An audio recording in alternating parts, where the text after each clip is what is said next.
Budget BMW E92 is going to get its proper drift car interior. That includes a roll cage, racing seat, racing wheel, and lastly but not least, the hydro e-brake. Obviously, that's a whole lot to be done in a day, so I decided to hit my good buddy Robby up to help me out with this build. Robby is the one that actually helps me out with hot pit. He is the man that just keeps the car fast and keeps me safe. Can't do it without him. This is my dude. Hello. What's happening? Nothing much. Budget drift car. I know, we're so used to like working on this thing and keeping this thing alive, and now we're working on this budget E92. Same, but different. Dude, when I hit you up about this project, how pumped were you about it? It wasn't until we drove it for the first time that I realized how much fun it's going to be. Yeah. It's going to be a whole lot of fun. Oh, yeah. For under $4,000. Yeah. Can't beat it. So I went to the shop next door. I already had this main hoop like already mocked up. I might have to trim this, like give it, make it a little bit shorter. So there's still going to be some fitting for this. When it comes down to the cage, it's just going to get, we're not going to do like a full cage. We're only going to do like a half cage. And when I say like a half cage, it will basically be our hoop that goes here. And then we're gonna have a harness bar with a X brace here, and then two tubes that will shoot down to the top of here. And originally I was gonna make this cage a full welding cage. I was gonna weld it in the car, but instead I wanted to go with like a bolt-on cage. So it will be bolt-on into the floor, and then it will actually bolt in to these back sections here. And my reasoning behind that is because of if I weld the cage in there and later I want to do like a full cage or do something crazy, maybe this becomes a backup car, it's a lot easier to just unbolt that cage out and take it out versus having to cut the cage out. So we're gonna go with a bolt-in cage. Those of you that don't know, roll cage isn't just tubes, it's also plate work. The plates are what mounts the tube work to the chassis. I've already spent the time this morning CNC plasma cutting some of the plates that we're going to attach our tubes to that they will bolt on to the car. So these will be our main hoop base plates, and then these plates right here will mount our C-pillars, which is those back sections that I got to add these little gussets to, and the tube will land there. And then since we're already looking at all of this stuff, these are gonna be our seat bases, as well as I gotta weld these plates on there, which attaches the seat, and pretty much we have a seat base for our racing seats. These are the same style that I actually use in my hot pit car. I already had the files in SolidWorks and on my computer. Figured might as well just start plasma cutting a bunch of stuff. So we got our cage mounts, our seat bases, as well as even our hydraulic handbrake mount. This one I had to design kind of from scratch because it was a little bit different from the hot pit car, but I was able to also CNC plasma cut this one and brake bend it and also make it a little box structure that will weld these 3/8 nuts on the inside that it can bolt to. So that was what I did this morning. A lot of CNC plasma cutting this morning, and we got pretty much everything we need.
Obviously the cage is fully welded, looks super good, came out pretty good, happy with it. It's gonna do exactly what we needed to do. I already started unbolting it and everything, but what I'm gonna do is I'm gonna take the cage out and we'll give it a nice little coat of paint, right?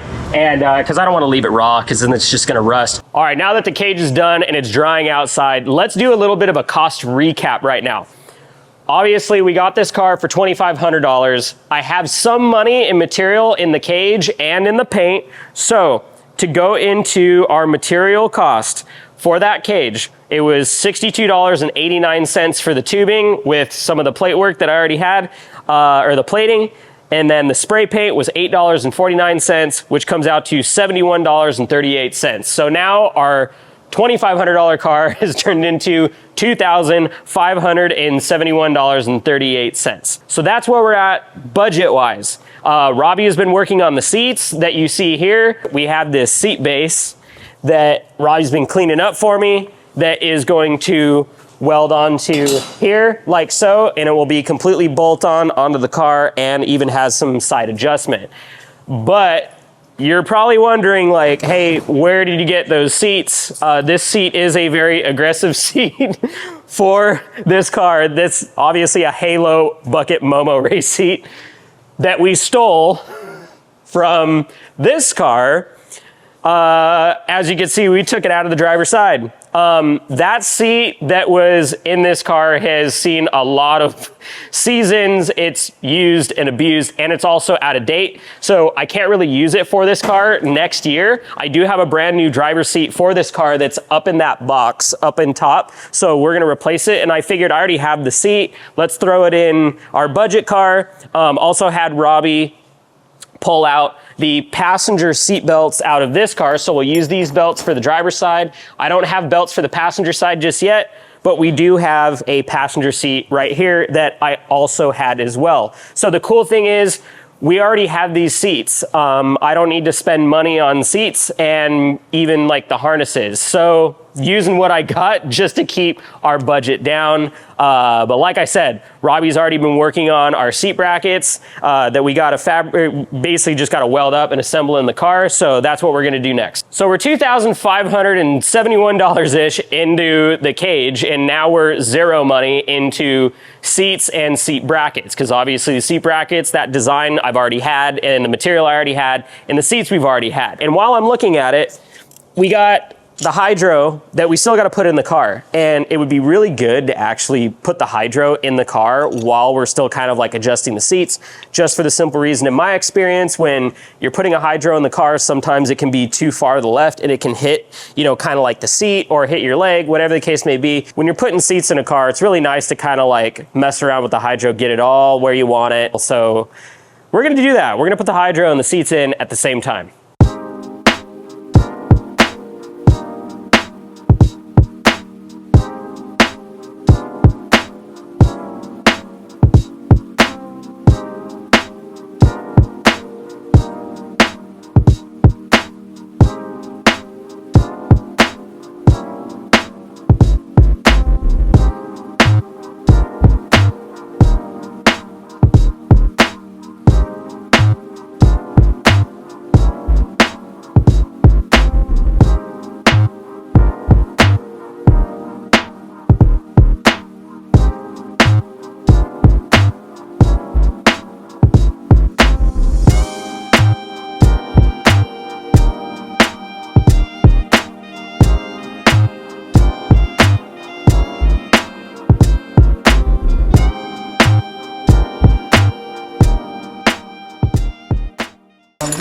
I think it's 5/16. Call me crazy. So what do you think, Robby? How'd the lines work out in the brake system? It worked out pretty good? Pretty good.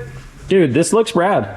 Yeah, simple. So basically we took like the handbrake lines that goes from the feed and the return and put that in between the master itself and the ABS block that you see here. So as you can see on this little front outer section has a line that goes up to here, which is the feed. And then on BMWs, you got two basically lines that go back to each side of each wheel. So you have like a right and a left.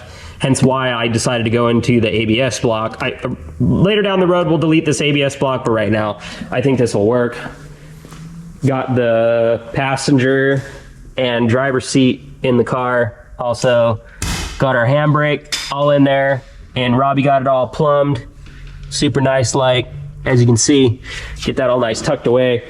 Right now we're in the process, we got the wheels off, and Robby's already ahead of me as far as prepping everything to get it all bled, which is what he's doing right now. He's got a vacuum bleeder here. So as he's getting those bled, I do gotta put the harness on the seat, so maybe while he's getting started on that, I'll go ahead and I'll put the seat belts on the car.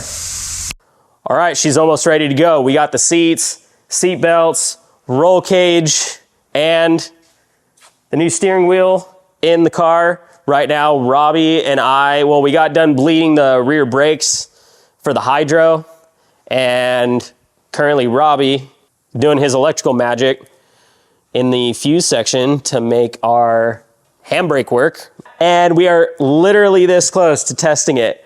I don't know. Hey, Robby, you think you should drive it first? Yeah. Yeah, why not? All right. All right. Robby's gonna drive it first. Shall we? Shall we? Fire her up. She's alive.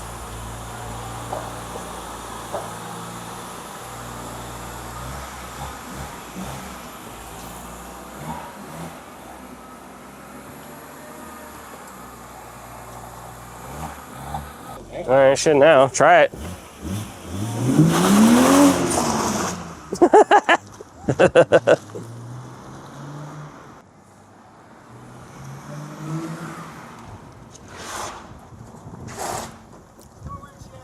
Still, it's doing weird stuff?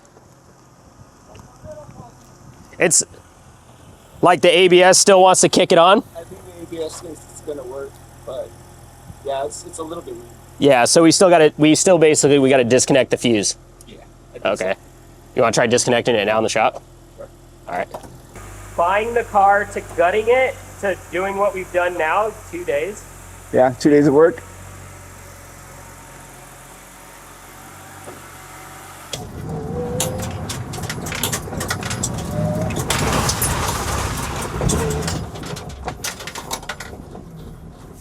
Yo, it works, dude.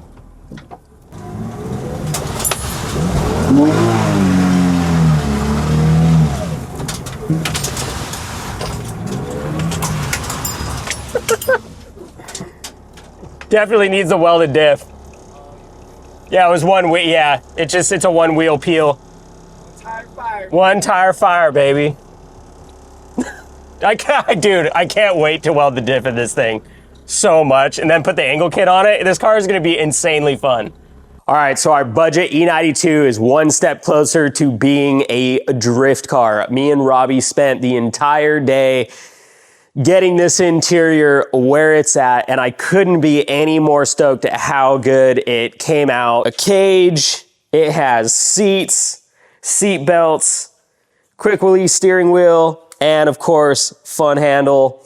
All of that was literally done in a day, guys. Like, we just knuckled down, got it done. Obviously, you saw it functioning, so the hydro e-brake works super, super good. The only thing I still want to address is the steering wheel. I don't like how close it is to the seat. It definitely is way further forward than anticipated, so I think I'm gonna get another wheel that is actually, instead of, you know, like a deep dish like this, I'm gonna get like a flat wheel.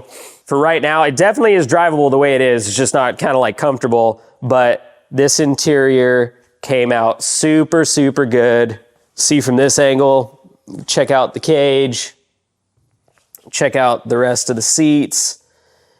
Yeah, this thing, you know, it's funny, like even with having like the stock dash in it, it just gives it such a cool vibe. Like it actually kind of gives it some really nice clean vibes, not really like a beater car vibe, but you know, just figured leave the dash in it for now. Even still has a functional radio, even though like none of the speakers are in it. So be sure and subscribe, guys, because the following weekend, we're gonna be installing the WiseFab angle kit on the car, as well as welding the diff and installing the rear tow rods.